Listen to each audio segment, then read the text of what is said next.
ಶುಭೋದಯ, ನಮಸ್ಕಾರ, welcome to Yoyo Kannada. ಬನ್ನೀಗ ನೋಡೋಣ ಈ ದಿನದ ಟಾಪ್ 5 ಬ್ರೇಕಿಂಗ್ ನ್ಯೂಸ್. ಸರ್ಕಾರಿ ಜಮೀನು ಕಬಳಿಸುವ ಭೂಗಳ್ಳರ ವಿರುದ್ಧ ಕಠಿಣ ಕಾನೂನು ಕ್ರಮ ಕೈಗೊಳ್ಳಲಾಗುತ್ತದೆ ಎಂದು ಕಂದಾಯ ಇಲಾಖೆ ಸಚಿವ ಕೃಷ್ಣ ಬೈರೇಗೌಡ ತಿಳಿಸಿದರು.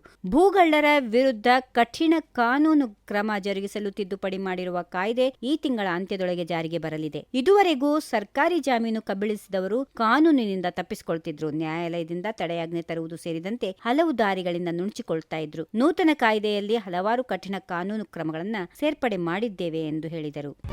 ಇಬ್ಬರು ವಾಲ್ಮೀಕಿ ಸಮುದಾಯದವರನ್ನೇ ಸಂಪುಟದಿಂದ ಕೈಬಿಡಲಾಗಿದೆ. ವಾಲ್ಮೀಕಿ ಸಮುದಾಯದವರನ್ನೇ ಸಂಪುಟಕ್ಕೆ ಸೇರಿಸಲು ಒತ್ತಾಯಿಸಲು ನಾವು ದೆಹಲಿಗೆ ಹೋಗುತ್ತೇವೆ ಎಂದು ಸಚಿವ ಸತೀಶ್ ಜಾರಕಿಹೊಳಿ ತಿಳಿಸಿದರು. ಕೆಎನ್ ರಾಜಣ್ಣಗೆ ಧೈರ್ಯ ಹೇಳಿದ್ದೇವೆ, ಬೇಸರ ಏನಿಲ್ಲ, ದೆಹಲಿಗೆ ಹೋಗುತ್ತೇನೆ ಎಂದು ಹೇಳಿದ್ದಾರೆ. ದೆಹಲಿಗೆ ನಿಯೋಗ ಹೋಗುವುದು ಬೇರೆ, ಅವರು ಹೋಗುವುದು ಬೇರೆ. ಷಡ್ಯಂತ್ರ ಇದೆ, ಸಮಯ ಬಂದಾಗ ಹೇಳುತ್ತೇನೆ ಅಂತ ಹೇಳಿರೋದು ಅವರಿಗೆ ಬಿಟ್ಟ ವಿಚಾರ. ಸಮುದಾಯದ ಹೋರಾಟ ಬೇರೆ, ಪಾರ್ಟಿ ಬೇರೆ. ಷಡ್ಯಂತ್ರದ ಬಗ್ಗೆ ಅವರು ಯಾವಾಗ ಹೇಳ್ತಾರೆ ಅನ್ನೋದನ್ನ ಕಾದ್ ನೋಡೋಣ ಎಂದು ತಿಳಿಸಿದರು.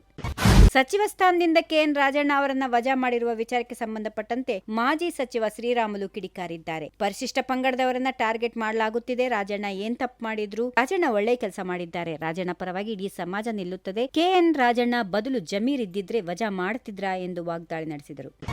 ಮುಖ್ಯಮಂತ್ರಿ ಸಿದ್ದರಾಮಯ್ಯ ಅವರು ಇನ್ನು ಮುಂದೆ ಲೋಕಸಭಾ ಚುನಾವಣೆಗೆ ಸ್ಪರ್ಧಿಸುವುದಿಲ್ಲ ಎಂದು ಸ್ಪಷ್ಟಪಡಿಸಿದ್ದಾರೆ. ಹಿಂದೆ 2 ಬಾರಿ ಲೋಕಸಭೆ ಚುನಾವಣೆಯಲ್ಲಿ ಸೋತಿದ್ದ ಸಿದ್ದರಾಮಯ್ಯನವರು ರಾಷ್ಟ್ರ ರಾಜಕಾರಣದಿಂದ ದೂರ ಉಳಿಯುವ ಇಂಗಿತ ವ್ಯಕ್ತಪಡಿಸಿದ್ದಾರೆ. 1980 ಮತ್ತು 91ರಲ್ಲಿ ಲೋಕಸಭಾ ಚುನಾವಣೆ ಸ್ಪರ್ಧಿಸಿದ್ದೆ. ಆಗ ಜನ ನನ್ನನ್ನ ತಿರಸ್ಕರಿಸಿದ್ರು. ಹೀಗಾಗಿ ಮತ್ತೆ ಲೋಕಸಭೆ ಚುನಾವಣೆಗೆ ಸ್ಪರ್ಧಿಸುವುದು ಸರಿಯಲ್ಲ ಎಂದು ಆಗಲೇ ತೀರ್ಮಾನಿಸಿಬಿಟ್ಟೆ. ರಾಜ್ಯ ರಾಜಕಾರಣದಲ್ಲಿರುವವರೆಗೂ ಲೋಕಸಭೆಗೆ ಹೋಗಿ ಎಂದು ಯಾರಿಗೂ ಸಲಹೆ ನೀಡುವುದಿಲ್ಲ ಎಂದು ಅವರು ಇದೇ ವೇಳೆ ಸ್ಪಷ್ಟಪಡಿಸಿದರು.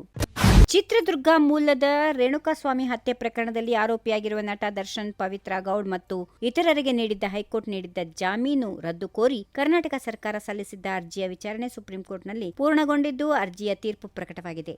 ನಟ ದರ್ಶನ್, ನಟಿ ಪವಿತ್ರ ಗೌಡ್ ಮತ್ತು ಇತರ 7 ಜನ ಆರೋಪಿಗಳ ಜಾಮೀನು ರದ್ದಾಗಿದೆ. ಜನಪ್ರಿಯತೆ, ಅಧಿಕಾರ ಮತ್ತು ಸವಲತ್ತು ಏನೇ ಇರಲಿ, ಕಾನೂನಿನ ಎದುರು ಎಲ್ಲರೂ ಸಮಾನರು ಎಂದು ಸುಪ್ರೀಂ ಕೋರ್ಟ್ ಹೇಳಿದೆ. ಈ ವಿಡಿಯೋ ನಿಮಗೆ ಇಷ್ಟವಾದಲ್ಲಿ ಲೈಕ್ ಮಾಡಿ, ಶೇರ್ ಮಾಡಿ, ಸಬ್ಸ್ಕ್ರೈಬ್ ಮಾಡಿ.